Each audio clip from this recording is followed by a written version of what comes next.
Good morning. Welcome, friends, to the Unitarian Society of New Haven. Your house, our house, David Schafer's house. We gather this morning to honor and celebrate the countless memories and inspirations that David has left us. Only a tiny iceberg tip-sized sample of those memories can be shared among us here this morning, not the least of which will be the stories that bring us smiles, laughter, perhaps tears. We will also share some of the gorgeous music that David composed through the years. But for now, as we settle ourselves in and take a moment to check our devices, our phones, to make sure that they are in worship mode, let us quiet our minds from all that outside life noise and otherwise ready ourselves to laugh, to cry, and to support one another through whatever joy or sorrow arises in this time together. I'd like to begin with a set of lyrics that David wrote in 1979 for a composition titled "This House." As I read the lyrics, take a moment, if you will, and almost close your eyes and imagine David himself welcoming us into this shared space. He wrote, "The spirit of humanity resides in this house. Our noblest yearnings permeate the atmosphere of this room. Its walls resound with our highest aspirations. Let us rejoice in this house. Let us be glad of our time together here." And as Amy Wexler comes forward to light our chalice, I'd like to share words that were written by Mira Mikiewicz.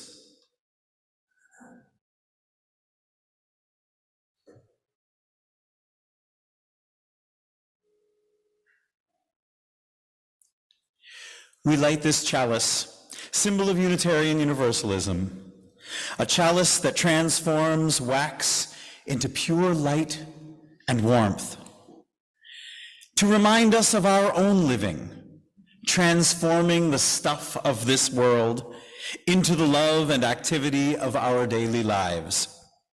As we remember David, may today bring forth transformation in ourselves, from grief, healing, from memory, wholeness, from celebration, love. Thank you, Amy.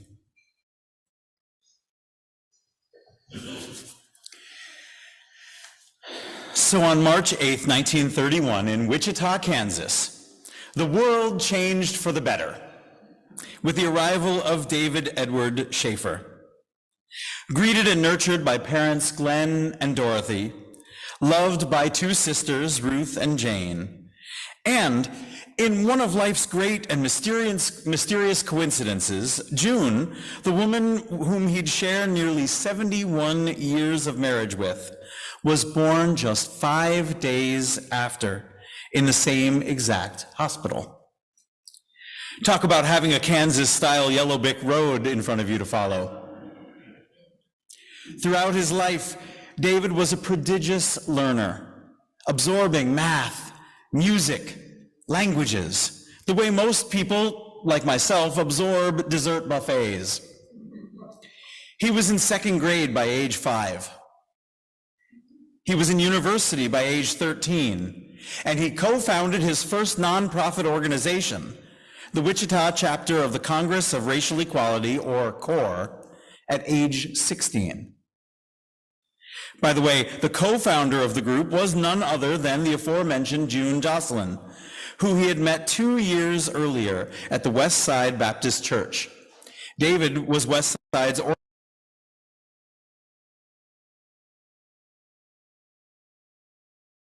accomplishments are both dizzying and numerous. So rather than listing them resume style, I'd like to share with you the way that David himself talked about his aspirations and accomplishments. In a reflection he delivered from this very pulpit here at the Unitarian Society of New Haven back in 2005, David recalled his high school guidance counselor telling him he could be anything he wanted to be. Now, in his speech, David quipped that he had misheard this guidance counselor and thought that they had said, "You can be everything you want to be." So that became his life's goal. Parent to 2 children, Martin and Margaret, honorary parent to numerous young people he and June came to know through their time in Kolkata, India, grandparent of 4, great-grandparent of 5, teacher, lecturer, avid cholera researcher, die-hard humanist, composer, prolific punster, which is near and dear to my heart, and part-time proponent of an optimistic worldview. David was a mountain, and also a river, and also a reservoir, and also a night sky, all at once. He leaves us in awe as we tour the colorful, worldwide landscape of memories that he left in his wake. In that same speech to the USNH congregation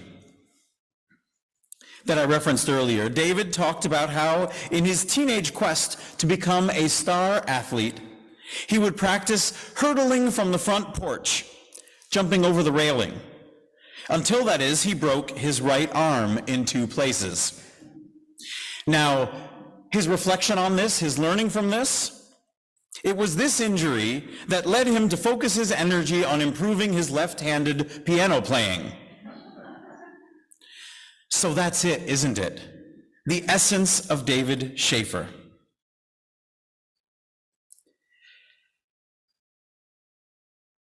An injury was an opportunity to develop another aspect of himself. Excuse me, my technology is disagreeing with me.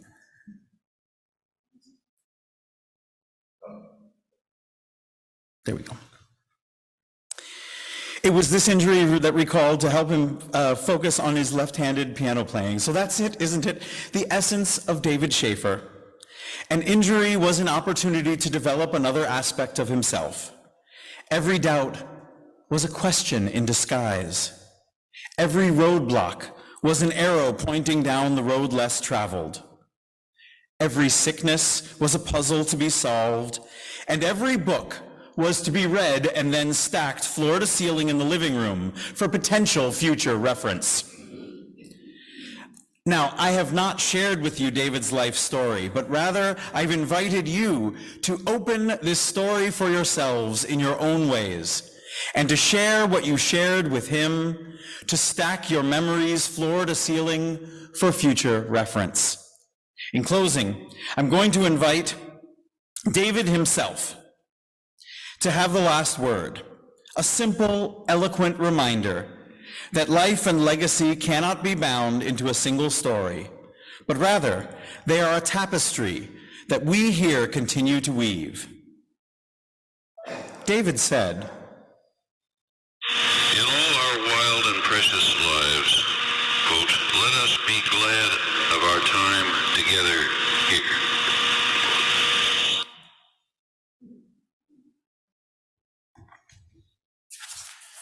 The choir.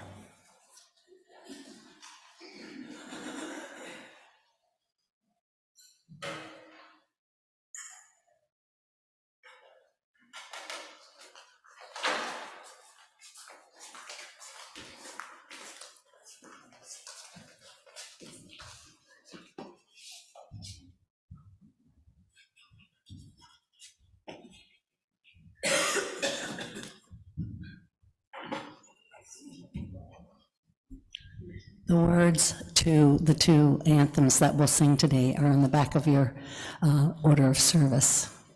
David always insisted on us printing the words to his songs.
Hello, I'm Margaret, David's daughter. Thank you for coming, and thanks to everyone who made this memorial possible.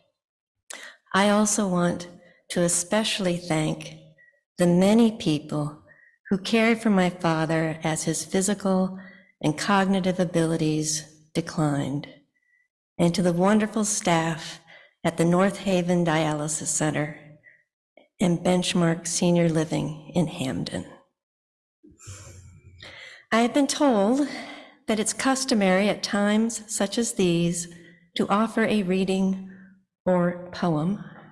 In that spirit, I offer the following Ogden Nash poem that has always reminded me of my father.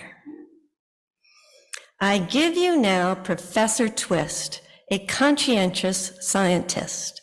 Trustees exclaimed he never bungles and sent him off to distant jungles. Camped by a tropic riverside, one day he missed his loving bride.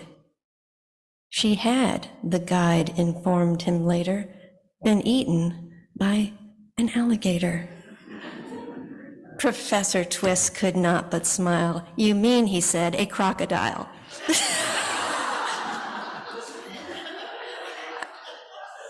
I must note that my father was deeply devoted to my mother, June, but he was also a person for whom facts mattered. My brother has a vivid memory of a family drive through Austria when my father burst into spontaneous poetry. I would offer a recitation, except we were trying to keep this clean. My dad had an amazing life with many accomplishments, but I would like to tell you just a few stories about growing up with him as a father. When I was young, I remember thinking, if something happened to my dad, how would I find out things? He would usually know the answer to any question, and if he didn't, He had a book with the answer. We had 5 sets of encyclopedias in the house.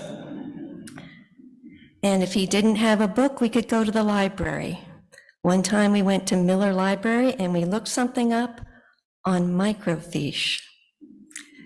The internet, thank you, Al Gore, has been really helpful, but it can't compare to my father. I could always trust him. He was incapable of lying. I also remember thinking, if anything happened to my dad, how would I learn this violin piece? I struggled with timing, and he would make up songs to help me with the rhythm. And when he accompanied me on the piano, and I invariably started to rush, he would just follow along. Of course, he did play Carnegie Hall as a teenager, so he had the skills.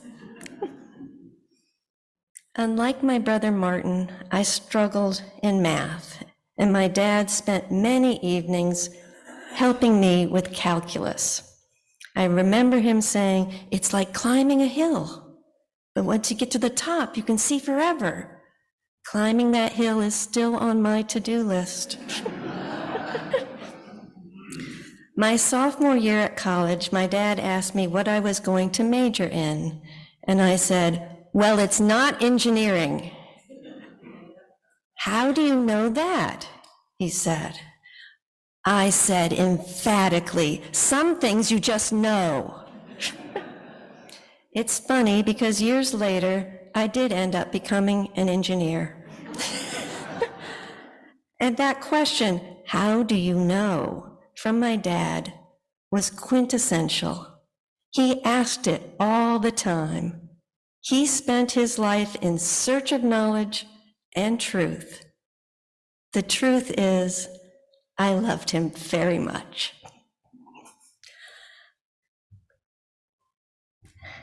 Now I'm going to read you Shuddhapa Sengupta's Remembrances. Talking about Dr. Schafer and his influence on my life is not a very easy thing. I was one of a group of students of Dr. Schafer at Calcutta University when he came in 1964. This was not a simple teacher-student relationship we had with him. He was our teacher, mentor, friend, and something more. In India, we have a cultural tradition of guru and disciples, where a guru has a profound influence on student lives.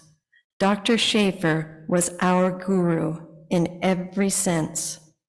Strangely, such a close relationship grew with a group of students in a land far from his country of birth.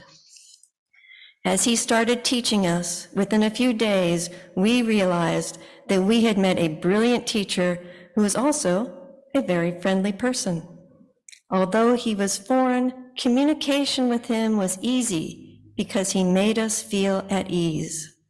Not only was he a great teacher, he was one of the brightest people we had ever met. Our subject was physiology, of course, but in addition, we discussed subjects like literature, arts, music, other branches of science, and politics with equal enthusiasm. His vast knowledge amazed us. Through his extensive knowledge, we became aware of the existence of a much larger world. More importantly, we gradually became a family. We even followed him to Thailand and the United States as his students. It was our great luck that we met a teacher like him.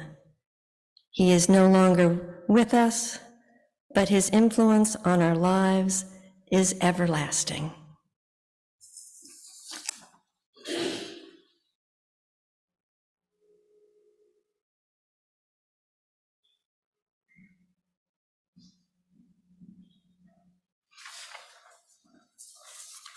Hello, I'm Ruth Slater. I am David Schafer, one of his sister-in-laws and daughter-in-law, sorry, yeah. Welcome to my world. Okay, apparently facts do matter. And also Margaret's better half. And let me just do this, because I think I am the shortest person up here. And I have the honor of reading B.D. Schafer's words, who was also one of his students. There's a little bit of a difference in what year we're talking here, but we'll just go with that. She says, "My heartfelt respect to my teacher, my guru, Dr. Schafer. I consider it to be a great blessing to know someone like Dr. Schafer. In 1962, I received my master's degree in physiology from Calcutta University. The same year, David Schafer arrived on a teaching assignment concerning Vibrio cholerae. Together with fellow students Shudapa, Ajit, and Usha, I spent quite a few years working on the project and earned David's confidence. This led him to helping me pursue further studies abroad. Through my long association with him as a student, I also came to know him personally. I spent time with his family, all of whom I remember with utmost kindness and fondness. Dr. Schafer was multi-talented. His interest was not just confined to science. He had a keen interest in music, philosophy, politics, and also religion. He frequently spent time writing or discussing his thoughts on various subjects. I acknowledge with my sincere gratitude the immense vastness of his knowledge, which served as an inspiration for me. After coming back to India in 1979, I remained in touch with him. Some bonds can never be lost. I feel the relationship is aptly reflected through the lyrics of Bengali poet Rabindranath Tagore. Dr. Schafer was very fond of his works, and you will hear more of them, and I will do my best to do this correctly. In your infinite vastness, O beloved, the further I approach with all my heart and soul, there is no more sadness, no more death. There is no separation anymore. The moment I turn away from you unto my small self, only then death takes the form of death, suffering becomes a trap.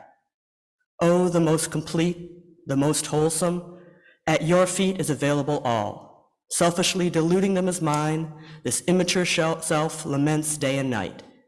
When you are the center of my life, all of my self-pity, the weight of this world, vanishes in the blink of an eye. And while I'm up here, I would also like to take the opportunity to thank David and June and Martin for welcoming me into their family. In-laws often get a bad rap. You've probably all seen that sitcom. But fortunately, that wasn't the case with us.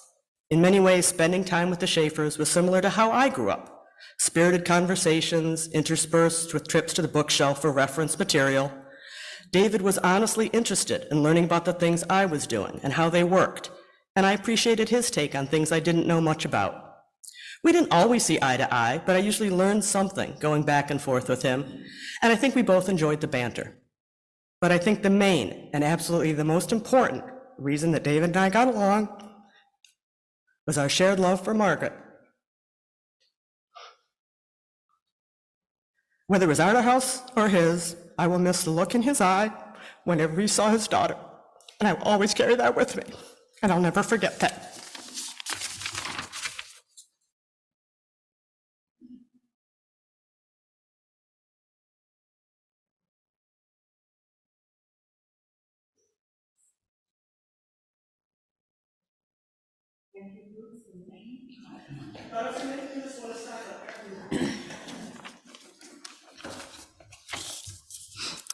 I first met David in 1998, the year, as he told me, he was 17, but a magic fairy made him 67. It just so happened that was the same year I started playing fiddle and joined the humanist group. And for the humanist solstice party that year, I played my favorite fiddle tune, Whiskey Before Breakfast. While I was playing it, David started clapping, and I must have looked startled because he asked me if that was okay. Back then, as is still true today, I could not talk and play at the same time. So somehow I managed to convey to him that it was okay, and he kept on clapping. I was in awe of David, of his brilliance, his phenomenal musicianship, his wide-ranging interests and knowledge, his language skills, and not the least, his ability to drink vast amounts of wine. But David was willing to share what he knew, and in fact, he was driven to do so.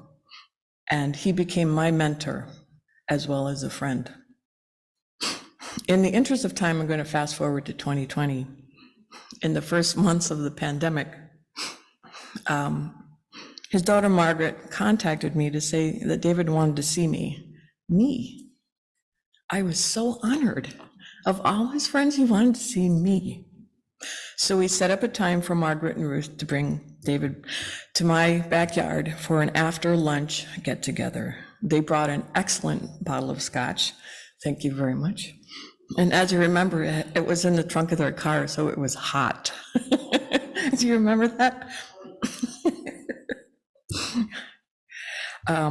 And so keeping a 6-foot distance from each other, we drank scotch, talked, and laughed around my picnic table in my shady backyard. And it was the first of several get-togethers like that. And I will always treasure my memories of them. You might notice, pick up your accordion, please. You might notice there's somebody here who's about to pick up an accordion.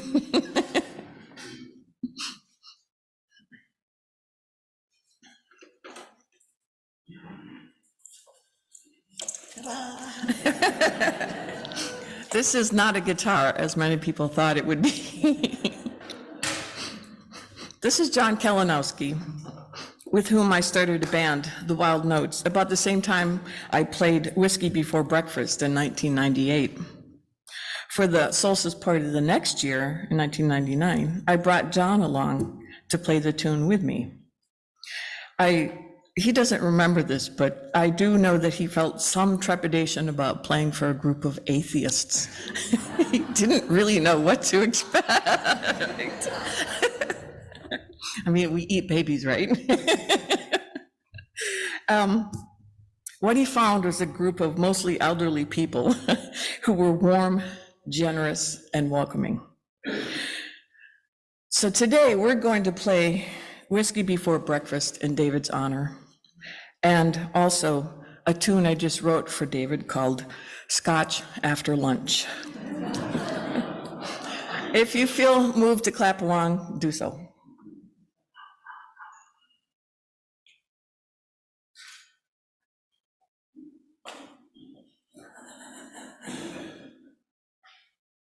If you feel like you want to get some dance, do that too. We are a dance band together.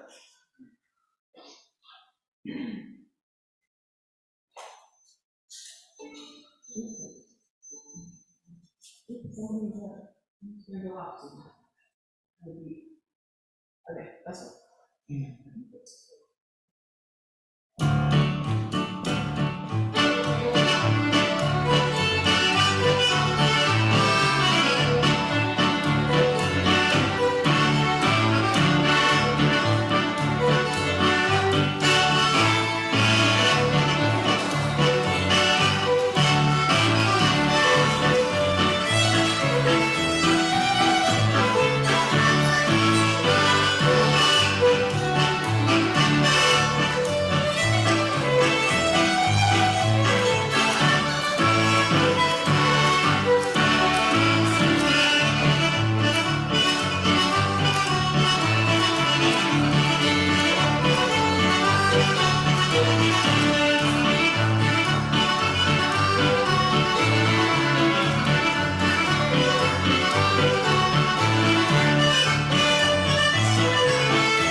As we celebrate David's life,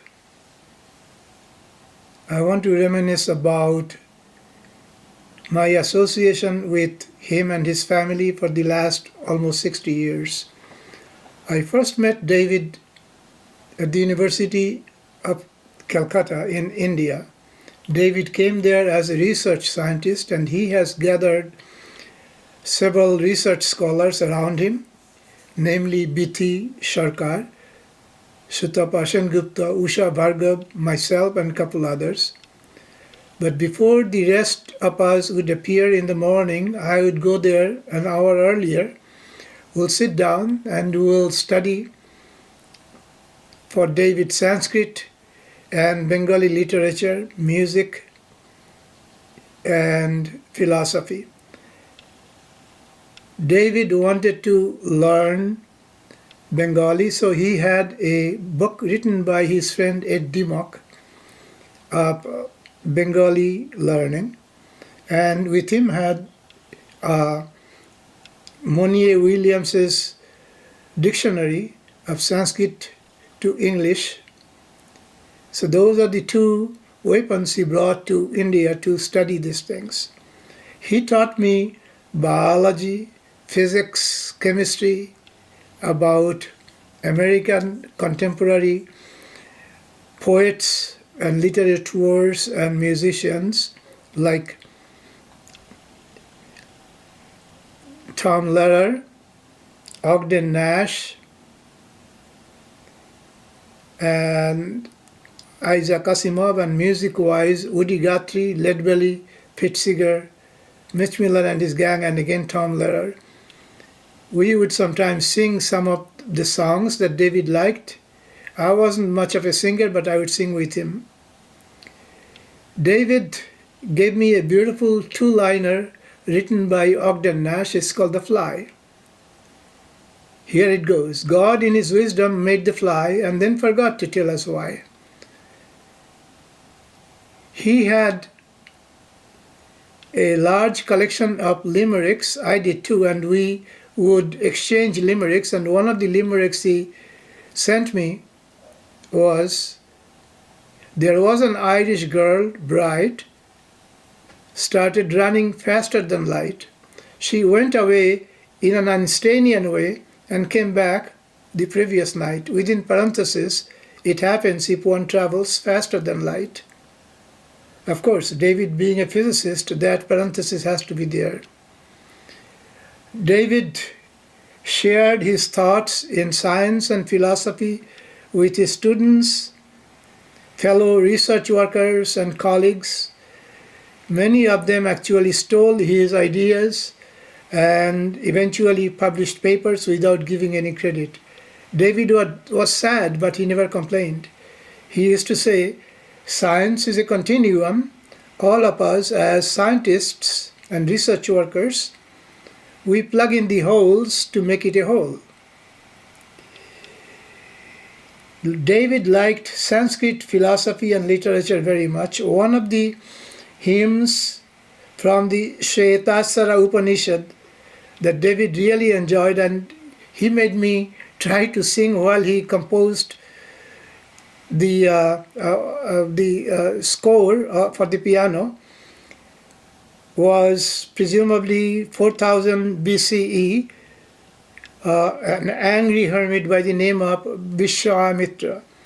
This was for his students or disciples who wanted to know about life and death. And I'm going to play that because Rabindranath Tagore put beautiful music to it, and I'm going to play it for you.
My free translation in English is, "Hark, ye children of the one who is immortal, all those on this earth and above. I have found the secret that is beyond all darkness. Knowing this alone, you can overcome mortality. There is no other means to achieve it." David, with your kindness and love, you took us under your arms. You may not be physically with us anymore, but you are virtually with us all the time. Every time we listen to some of the favorite music of yours or you singing, we feel the aura of yours behind us. Thank you, and may peace be with you.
So my name is Carol Siddle, and I'm presently serving as president of the Humanist Association of Connecticut.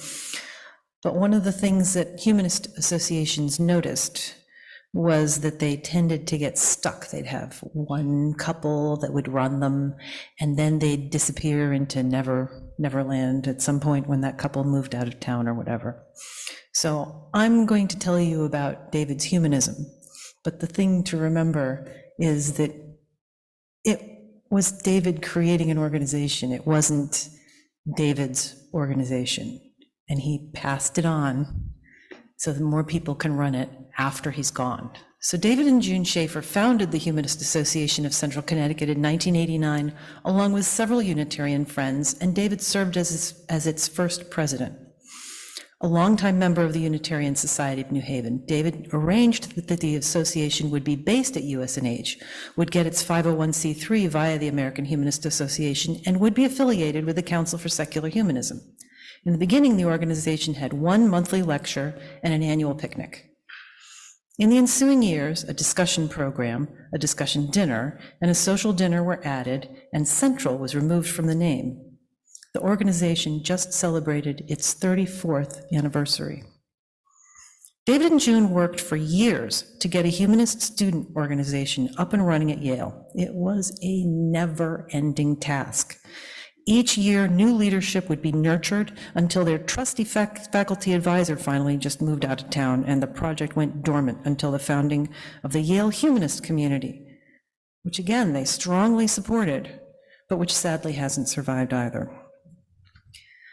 But David was also heavily involved with humanism on the national level. It seemed to me that humanism was one of his retirement projects. For as long as I knew him, he was heavily involved with the UUA's affiliate organization of humanists, at that time called the Friends of Religious Humanism. He published several articles in their publication, Religious Humanism, and he always made sure to attend their programs at the UUA's General Assembly. When the UUA ejected most of its affiliate organizations, he worked to make sure Friends of Religious Humanism still had an exceptional program, even if it had to be held in a different facility from the General Assembly. Finally, he became president of the organization in 2003, when they changed their name to Humanists Association until 2010, when John Hooper took over. It's now the UU Humanists. But you can see that history in their web address. It's huumanists.org. Now, David was a major proponent also of the Humanist Institute, a leadership program developed under the umbrella of the North American Committee for Humanism, which began life as an alliance of national humanist organizations in 1982.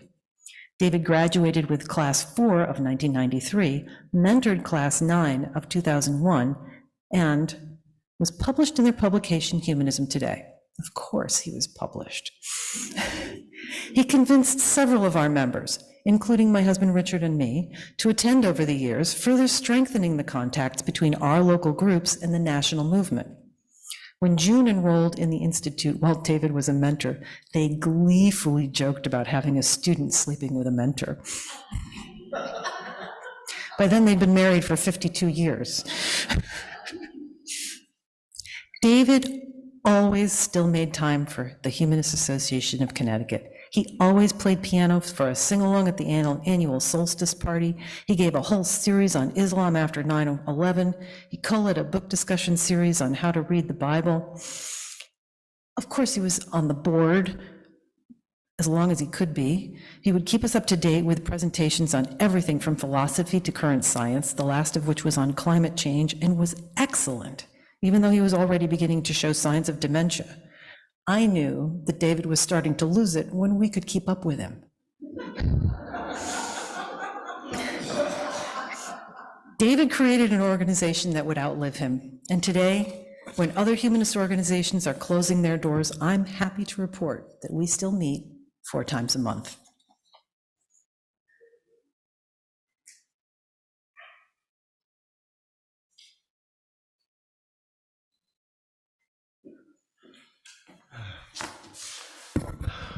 Good morning, everyone.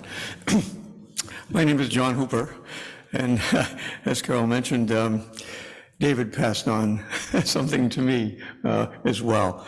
And as she said, he never really held everything as being his personal thing. He was always dedicated to whatever it was he was trying to make flourish. And I've been very fortunate in my life, in my journey in life, to have met many smart people and many kind people. David Schafer was not only one of the smartest people I've ever met, he was also one of the kindest. We first crossed paths in Unitarian Universalist circles when I was president of a UU Religious Naturalists, and David was president of HU Humanists, a title only a punster like David would make up. He convinced me that religious naturalism and humanism had so much in common, we simply had to work together.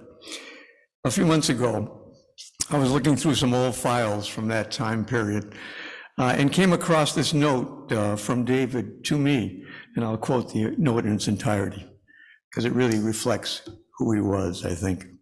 John, in your eagerness to contrast secular humanism with religious humanism, as the latter term has been used since Humanist Manifesto 1, you have confused your readers.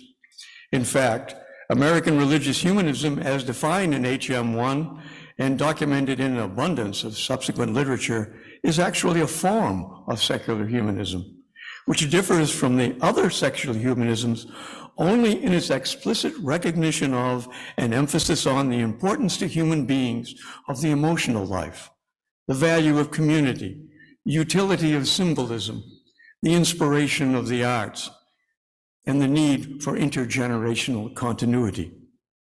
It is, quote, religious, unquote, only in the sociological sense, as it meets many of the same human, social, and psychological needs as what has been traditionally known as, quote, religion, unquote.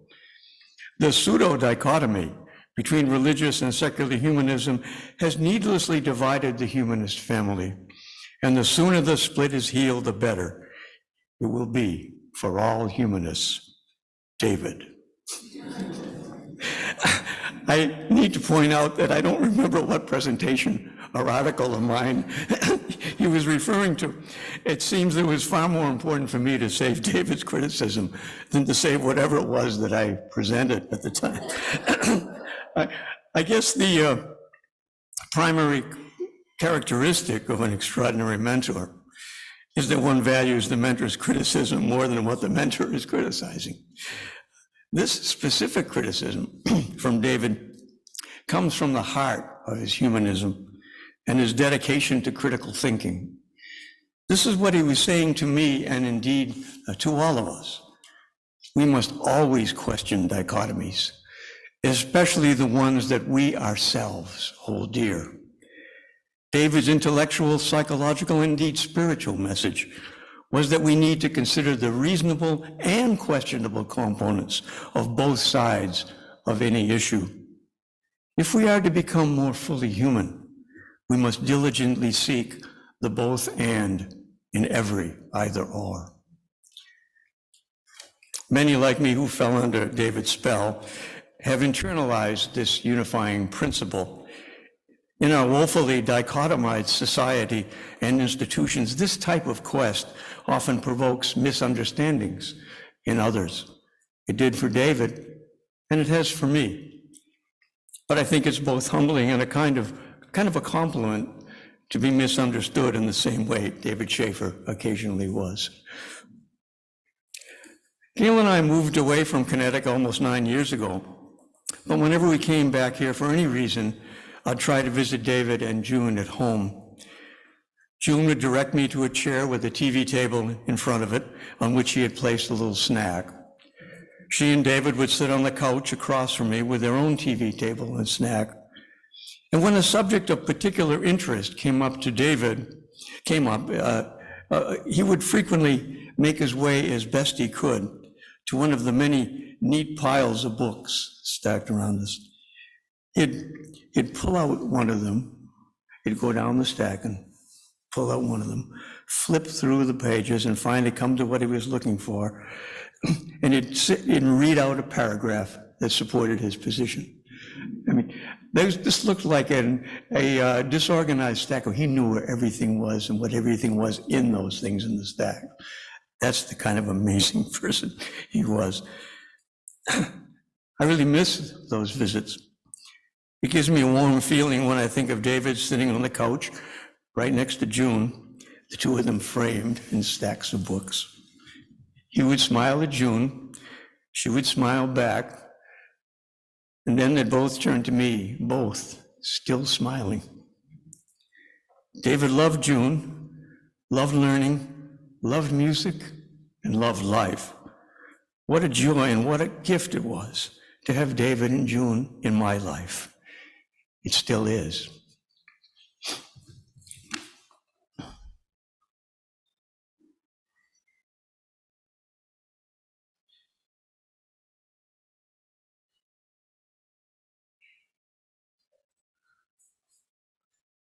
Good morning.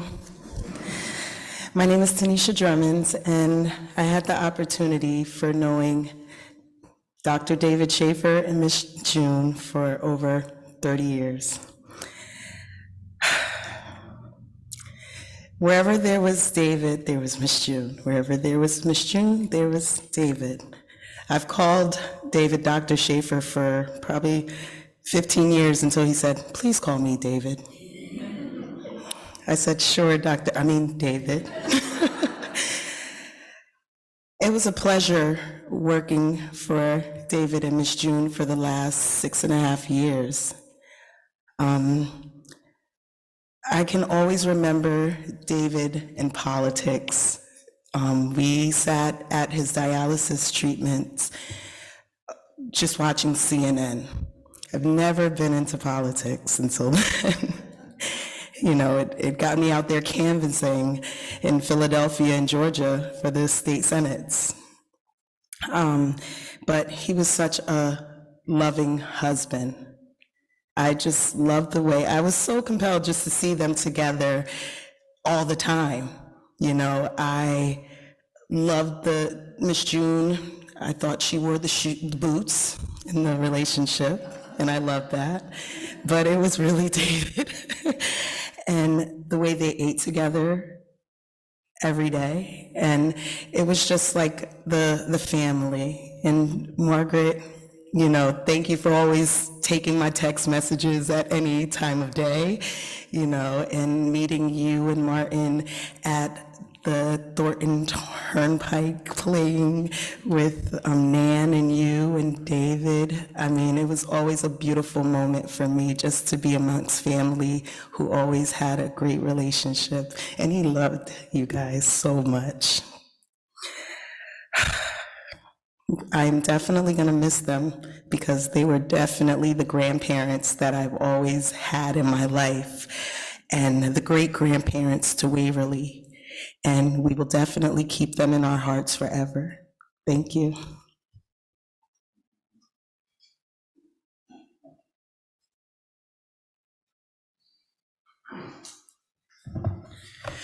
All right, so I had this nice poem selected as closing words, but I think we're going to try something a little different. One of my favorite phrases as I've studied Sanskrit and Hindi, is the way that people say goodbye to each other. People will oftentimes say, "Hum zarurat fir milenge," which translates as, "We will surely meet again." So I'd like to try to say that together with you all, except let's shorten it. Let's just say the part that's fir milenge. Try saying with me, fir milenge. One more time, fir milenge. David, every time we say your name, fir milenge.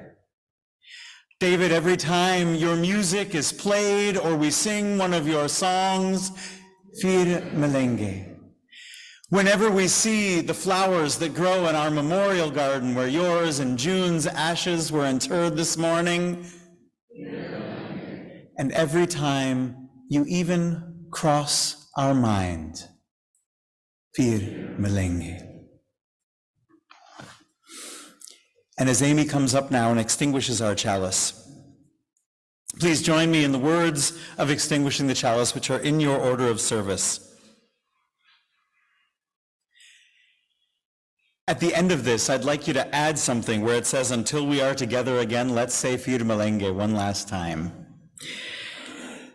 We extinguish this flame, but not the light of truth, the warmth of community, or the fire of commitment. These we carry in our hearts until we are together again. Fir Malenge.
Please join us for a reception in our social hall.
you.